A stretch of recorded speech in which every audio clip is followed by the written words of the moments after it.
తిరుమల లడ్డు కేసులో పోస్టర్లు, హోర్డింగులతో తెలుగుదేశం ప్రచారం.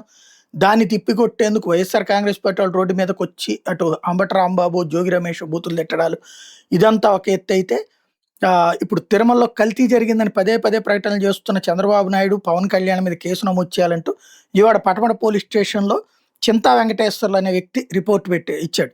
ముఖ్యమంత్రి, ఉప ముఖ్యమంత్రితో పాటు ఐటీ మంత్రి నారా లోకేష్, తిరుమల తిరుపతి దేవస్థానం ట్రస్ట్ చైర్మన్ బీఆర్ నాయుడు, అలాగే 2018లో ట్రస్ట్ బోర్డు చైర్మన్ ఉన్న పుట్టా సుధాకర్ యాదవ్ మీద కూడా ఫిర్యాదు చేశారు. 2018లోనే బోలేబాబా డైరీకి అక్రమ పద్ధతుల ద్వారా అనుమతులు ఇచ్చారు. గత ప్రభుత్వంలో ట్రస్ట్ బోర్డు చైర్మన్ పుట్టా సుధాకర్ యాదవ్, అప్పటి ముఖ్యమంత్రి, ట్రస్ట్ బోర్డు మెంబర్లు అందరూ బోలేబాబా డైరీతో కుమ్మక్కై అక్రమ పద్ధతుల ద్వారా అనుమతులు ఇచ్చారు అంటూ ఈయన కంప్లైంట్ చేసుకొచ్చింది. ఈ విషయాన్ని సిబిఐ తమ రిపోర్ట్లో స్పష్టంగా పేర్కొందని ఆ కాపీని మెన్షన్ చేసుకొచ్చారు.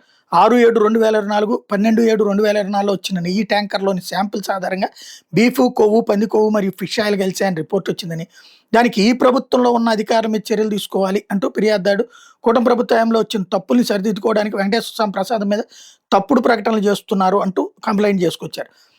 ఉప ముఖ్యమంత్రి పవన్ కళ్యాణ్ ఒక అడుగు ముందుకు వేసి లక్షల లడ్లు అయోధ్యకు పంపించారంటూ మతాల మధ్య, కులాల మధ్య గొడవలు సృష్టించే ప్రయత్నం చేశారన్నది ఈ కంప్లైంట్ సారాంశం. సిబిఐ రిపోర్ట్లో ఏ విధమైన జంతు అవశేషాలు కలపలేదని ఇచ్చినప్పటికీ పదే పదే తిరుమల ప్రసాదంలో జంతు అవశేషాలు కలిసాయంటూ భక్తుల మనోభావాలను తీవ్రస్థాయిలో బాధ పెడుతున్నారంటూ కంప్లైంట్లో మెన్షన్ చేసుకొచ్చారు. ఫిర్యాదుదారు ఇచ్చిన రిపోర్ట్ ఎఫ్ఐఆర్గా నమోదు కాకపోతే కోర్టులో పిటిషన్ దాఖలు చేస్తామంటూ ఆ ఫిర్యాదుదారు తరపున జడ శ్రవణ్ కుమార్ ప్రకటించారు. అంటే అది జడ శ్రవణ్ కుమార్ పెట్టించిన కంప్లైంట్ అనుకోవాలి. తన రిపోర్టుతో పాటుగా అన్ని ఆధారాలను పడమట పోలీసులకి పంపించారు. అది గనక లేకపోతే గనక తీవ్ర దాని నెక్స్ట్ స్టెప్కి వెళ్తామని చెప్తున్నారు అన్నమాట.